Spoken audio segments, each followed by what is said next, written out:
If you happen to have an older vehicle that just has no space for a double din or any way you can actually install CarPlay, or maybe you want to have CarPlay capabilities on another vehicle like a boat, ATV, maybe an e-bike or something.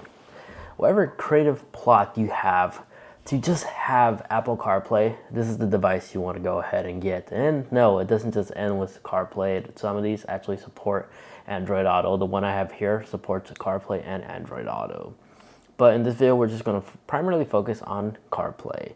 So this unit retails for around $280. It fluctuates, trust me. I got this for a little bit less than that. Sometimes it's like $250 and then sometimes like $300. Just keep an eye on this thing, especially during the holidays. This thing is guaranteed to go on sale. Now, I checked out other other units, stuff like that, done my own research from other reviewers. I think this is the best of the best because this actually serves multiple different usage for it.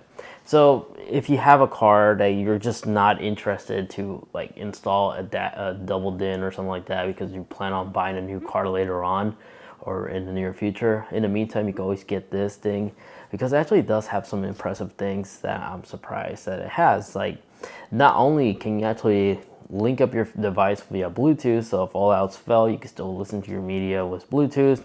It has a built-in FM transmitter. The screen itself is indeed 1080p. It has an SD slot, which allows you to actually like do stuff like install not just music, but also put movies in here too. So if you don't have a device, you want to pair it to, you can always just use its internal storage to watch movies on the go. It has support for rear cameras, so if you like to have a backup camera installed on this thing, you're more than capable. And then it supports voice controls for Siri, or if you're using Google voice assistants. It's pretty neat, and yes, it is indeed wireless Apple CarPlay as well. You're not strictly stuck with the cable.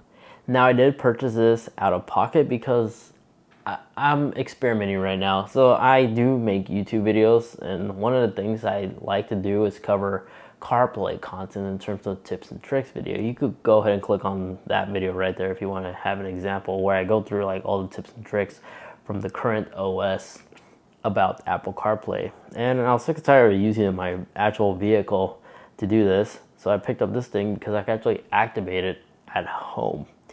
But I also like the fact that I can actually use this to actually watch my content on this thing. So this gave me an idea. Now, the con about owning a Tesla, even though the screen is massive, your quote-unquote passengers, side passengers I should say, the vehicle doesn't let you watch movies while the car is in drive, for obvious reasons, of course. So this thing, I could basically dock this on like a little cup holder filler like this, have it custom mounted, or I could use the provided suction mount or permanent solution, the 3M adhesive I want to stick this on my windshield. I could totally do so, but whatever jerry-rig mechanism you come up with, I could basically stick this here and watch Netflix or YouTube as the vehicle is in motion. So do this responsibly. My car has self-driving, so I should be perfectly fine. I'm still going to be responsible. I'm just going to listen. But this basically gives you the capability to do that. Now, if you're on the boat or something like that, I could definitely see this unit being extremely useful in those scenarios as well. If you just need entertainment while you're on sea, so long as this doesn't get splashed on, you could easily use this media device to stream your favorite videos, like from YouTube, as by example, as it does support AirPlay. And to set it up, simply just tap on AirPlay, follow the on-screen instructions, get your device, make sure it's connected to it, it's usually the username and the password.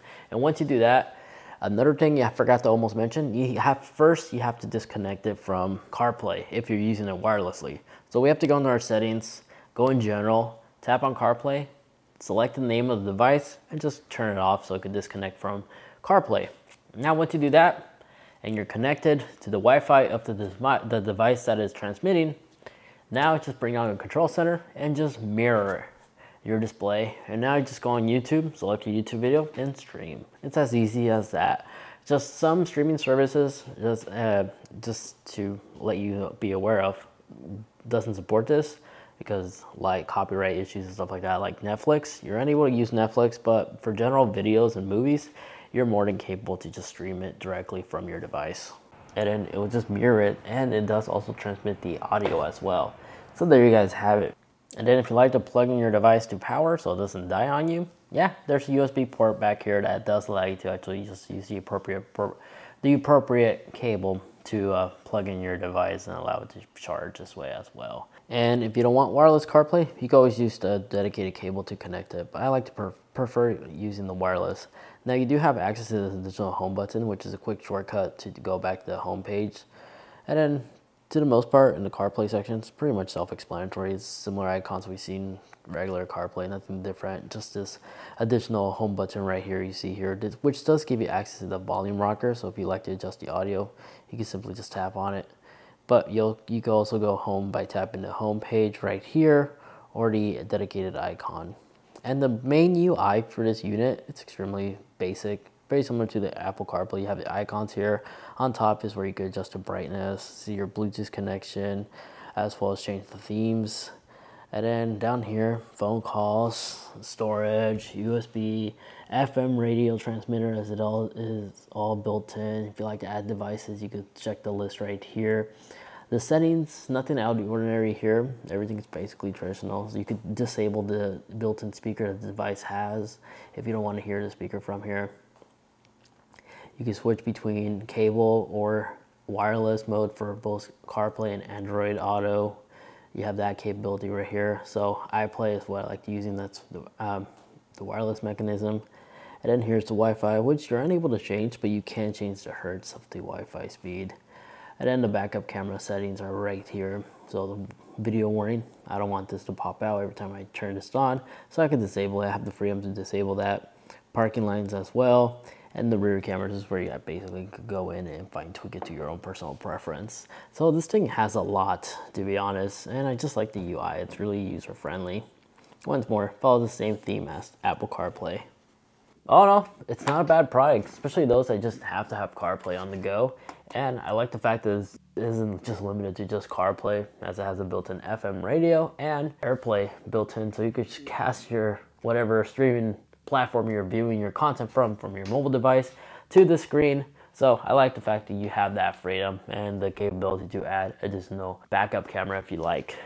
Now, if you're curious how I was able to power this on in my household, it actually uses the same power adapter as the Echo Show. So if you have an Echo Show, you could just use that power adapter to power just with a regular household outlet. So you're not stuck with that 12-volt option as an only option. But aside from that, not bad. Highly recommend if you're in a situation where you just have to have CarPlay, especially those older vehicles that don't really have space for a double din. This is a good alternative, especially if you're planning on upgrading that. So I'll be sure to have this linked in the video description down below. Other than that, that's basically it. Hope you guys enjoyed. Hopefully you got some good useful information out of the video. If you did, greatly appreciate if you actually leave the video a like, as it'll help me out a lot, and get subscribed, especially if you enjoy a lot of tech videos just like this. If you'd like to watch more, again, that tips and trick videos right there for Apple CarPlay, and that video over there, that's a video YouTube's recommending specifically for you. Thank you so much for watching. Take care, and I'll catch y'all in the next one. See ya.